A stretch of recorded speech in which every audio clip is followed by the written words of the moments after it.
진단을 받은 게 아니고 당뇨병 전 단계에서도 저런 합병증이 찾아올 수가 있는 거예요. 정말 잘 관리를 해야겠다 싶은데 네, 이런 당뇨병 전 단계도요. 종류가 있고요. 그 종류가 잘 찾아오는 유형이 또 따로 있다고 합니다. 하나하나 살펴봅니다. 첫 번째는요. 공복의 혈당이 높은 분들이에요. 내가 이런데, 자, 이거는.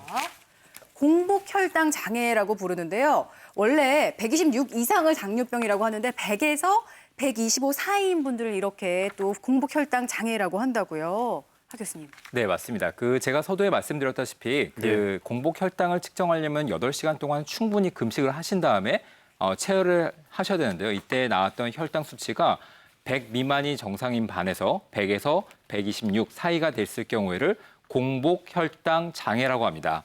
이렇게 공복 혈당 장애가 있으신 분들이 최근에 굉장히 많이 늘어나고 있어서 이게 당뇨병으로 갈 수 있는 어떤 그 인자 중에 하나이기 때문에 굉장히 관리가 필요하고 관심이 필요합니다.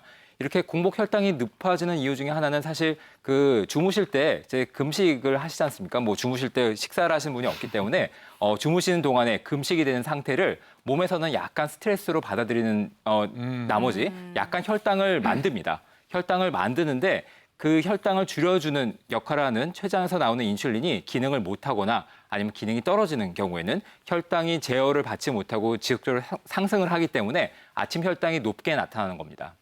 어쩐지 제가 1년에 한 번씩 건강검진을 하는데 꼭 그때만 되면 당이 좀 높고 그리고 저는 이제 가족들이 전부 당뇨니까 사실은 키트를 갖고 일주일에 한 번씩 검사를 하거든요. 그래요? 근데 이게 신기한 게 어떨 때는 낮았다가 어떨 때는 올라가고 이게 들쭉날쭉 할 때가 좀 있거든요. 이게 어떻게 되는 겁니까? 네, 말씀하신 대로 이렇게 혈당이 정상과 비정상을 넘나드는 경우가 굉장히 흔하게 되는데요. 이럴 경우는 3가지를 일단 가장 먼저 확인해 보시는 게 좋겠습니다. 첫 번째, 내가 식사를 너무 늦게 하거나 아니면 과식을 하거나 저녁 늦게 식사를 하고 계신지 한번 확인을 해보셔야 될 것 같습니다. 만약에 과식, 야식 아니면 저녁 식사가 너무 늦은 경우에는 그 다음날 혈당 수치가 높아질 수 있으니까 주의를 하셔야 될 것 같고요.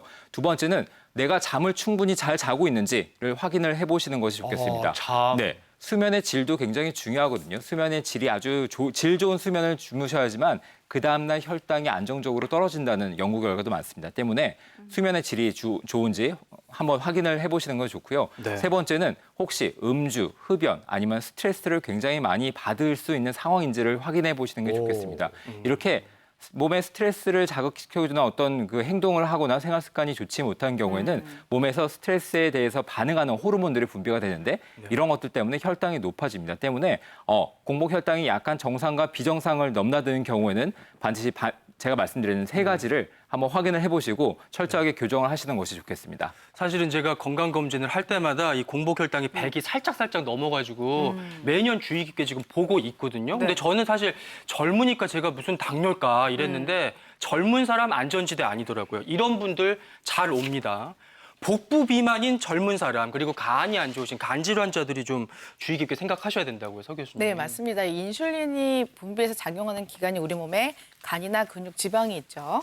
간이 유일하게 이 당을 저장하는 기능이 있기 때문에 특히 공복 혈당은 간에 의해서 좌우가 되는 것이고 식후의 그 당 조절은 근육에서 하고 주로 역할을 하는데요. 따라서 이 공복 혈당 장애인 경우에 이제 간의 질환이 특히 지방간이 심한 경우에 좀 생길 수가 있어서 감마 GTP라는 간 수치가 높을수록 실제로 그 공복 혈당 장애 한 2.8배 높았다라는 연구 결과들도 있고요. 또 우리가 움직이기 싫어하고 소파에 누워서 이렇게 고칼로리 음식들 드시는 바가지 엎어놓은 것처럼 이렇게 배가 나와. 배가 볼록 나오죠. 이런 제 얘기하지 마세요. 그래서 이제 내장 비만이라고 하죠. 이런 내장 비만은 특히 인슐린이 세포 안으로 들어가는 것을 막는 인슐린 저항성을 직접 유발하기 때문에 특히 공복 혈당 장애를 잘 유발을 하는데 여기서의 포인트는 젊은 사람이라는 것이죠. 젊은 사람. 최근에 우리 김승희 아나운서가 말씀하셨지만 30, 40대 당뇨병이 굉장히 늘고 있어요. 그래요? 화면으로 준비했는데 비만 과체중이 당뇨병 생기는 건 당연한 이치인데요. 보시는 것처럼 50세 미만, 즉 그러니까 30, 40대에 보시면 비만, 특히 살이 찔수록 다른 연령보다 오히려 더 당뇨를 많이 유발한다는 거죠. 그러네요. 그래서 이렇게 젊어서 생기는 당뇨가 당연히 합병증의 기회가 많겠죠. 그래서 특히 젊은 비만하신 내장 비만인 경우는 정말 조심하셔야 되는 거죠. 윗배가 지금 살살 나오는데 힘주고 있습니다만 이게 조금씩 나오더라고요. 그러니까 김승희 아나운서처럼 젊다고 안심하면 안 되고 자신의 식습관 한번 좀 점검해봐야 될 것 같고요. 그다음 당뇨병 전 단계 유형은요. 이제는 식사 후에 혈당이 높은 경우예요. 자, 어떻게 부를까요? 내당능 장애라고 부른다고 합니다. 이름이 조금 어려운데 설명 좀 부탁드릴게요. 예, 내당능 장애 좀 이름이 어렵죠. 네. 그러니까 당뇨를 처리하는 그러니까 포도당을 처리하는 능력이 좀 떨어져 있다는 뜻이거든요. 근데 우리가 식후혈당을 측정해 보면, 근데 식후혈당이라는 거의 기준이 좀 애매합니다. 어떤 사람들은 식사를 오랫동안 드시는 분도 계시고 빨리 드시는 분 계시잖아요. 그렇죠. 식사를 마치고 2시간이 아니고요. 식사를 시작한 시점부터 2시간을 식후 2시간 혈당이라고 얘기를 하는데 뭐 뷔페 같은 데서 뭐 1시간 이상 먹으니까 그런 건 말하는 게 아니고 식사를 시작한 시점부터 2시간입니다. 근데 네. 그 2시간 혈당이 200 이상이면 당뇨병이라고 얘기를 하고요. 140 이하는 정상인데 140과 199를 우리가 내당능 장애라고 하거든요.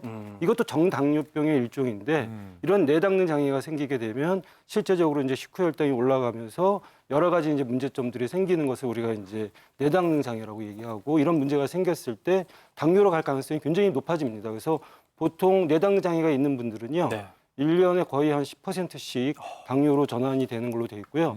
토탈 한 10년 정도 지나면 50%, 반수 이상이 당뇨로 전환되는 것으로 보고되고 있습니다. 네, 그렇다고 해서 뭐 식후 혈당이 오를까봐 밥을 굶을 수는 없는 노릇이고, 핵심을 이제 정확하게 짚어야 되는데 핵심이요 근육에 있더라고요. 이런 분들 진짜 조심하셔야 돼요. 65세 이상의 이제 어르신분들, 그리고 근감소증 환자인 분들 더 조심해야 된다고요. 네, 아까 잠깐 말씀드렸는데 식후의 혈당은 근육이 일을 한다고 그랬잖아요. 그래서 이 내당 기능 장애는 근육과 연관이 있습니다. 우리가 음식을 먹으면 소화가 된다면 혈당을 올리죠. 이때 올라간 혈당이 이제 세포 안으로 당이 못 들어가니까 근육에서 너무 고맙게도 그걸 갖다 쓰거나 저장을 해놓으면 좀 혈당이 떨어지겠는데, 여러 가지 이유로 특히 나이가 들면 점점 근육이 또 빠지는데 또 근감소증이 심한 경우는 이 식후에 당을 어디다 갖다 넣을 데가 없는 거예요. 그러니까 근육량이 적은 경우엔 특히 식사 이후에 당이 확 올라가는 이런 내당 기능 장애가 생길 가능성이 매우 높아지는 것이죠.